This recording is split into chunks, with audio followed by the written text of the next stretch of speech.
பாமக நீங்கள் பயணித்த ஒரு களம் தான் அது.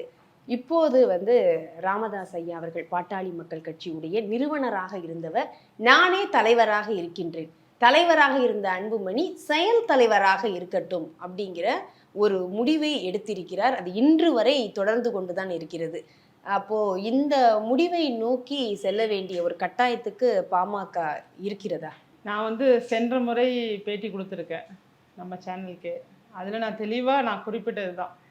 ஏன்னா இன்றைக்கு தொடங்கிய பிரச்சனை கிடையாது இது.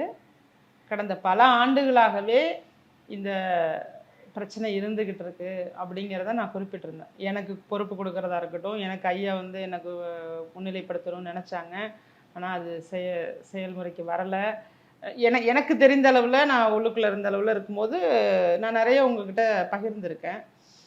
அதன் அடிப்படையில் இப்போ மீண்டும் இது போன்ற ஒரு விஷயம் ஐயா முன்னெடுக்கிறாங்கன்னா கண்டிப்பாக அவர்களுக்கு தெரியும். அவரை பொறுத்த வரைக்கும் கிட்டத்தட்ட 40-45 ஆண்டுகளாக பொதுத்தளத்தில் இருந்து மக்களுக்காக ஒரு மக்களுக்கான மனிதர்னு தான் சொல்லணும்.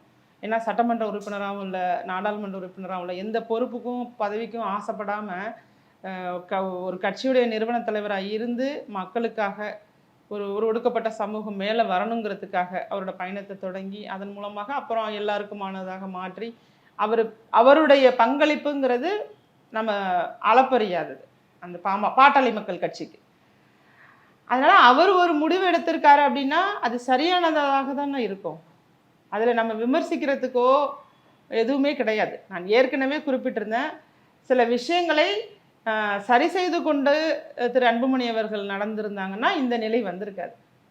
ஆரம்ப கட்டத்திலிருந்தே ஏதோ ஒரு கான்ட்ரவர்சி, அது கூட்டணி குறித்தா இருக்கலாம், அல்லது கட்சிக்குள்ள பொறுப்புகள் போடுறதா இருக்கலாம், என்ன வேணாலும் இருக்கலாம். ஆனால் அதில் இவங்களுக்குள்ள எதிர்ப்பு, இவங்க வேற மாதிரியும் அவங்க வேற மாதிரியும் யோசிக்கிறாங்க அப்படிங்கிறத விட எது சரியானது அப்படின்னு யோசிக்கிறது யாராக இருப்பாங்க அப்படிங்கிற இடம் தான் முக்கியமானது. அப்போ சரியானது எதுவாக இருக்கும்னா வயதிலும் அனுபவத்திலும் அரசியலிலும் உருவாக்கிய ஒரு விஷயத்தை உருவாக்கிய மனிதராக ராமதாஸ் ஐயா அவர்கள் தானே பார்க்கப்படுறாங்க. இப்போ அவருடைய வார்த்தை அப்படிங்கிறதுக்குள்ள அர்த்தம் இருக்கும், இந்த முடிவுக்கும் ஒரு அர்த்தம் இருக்கும்.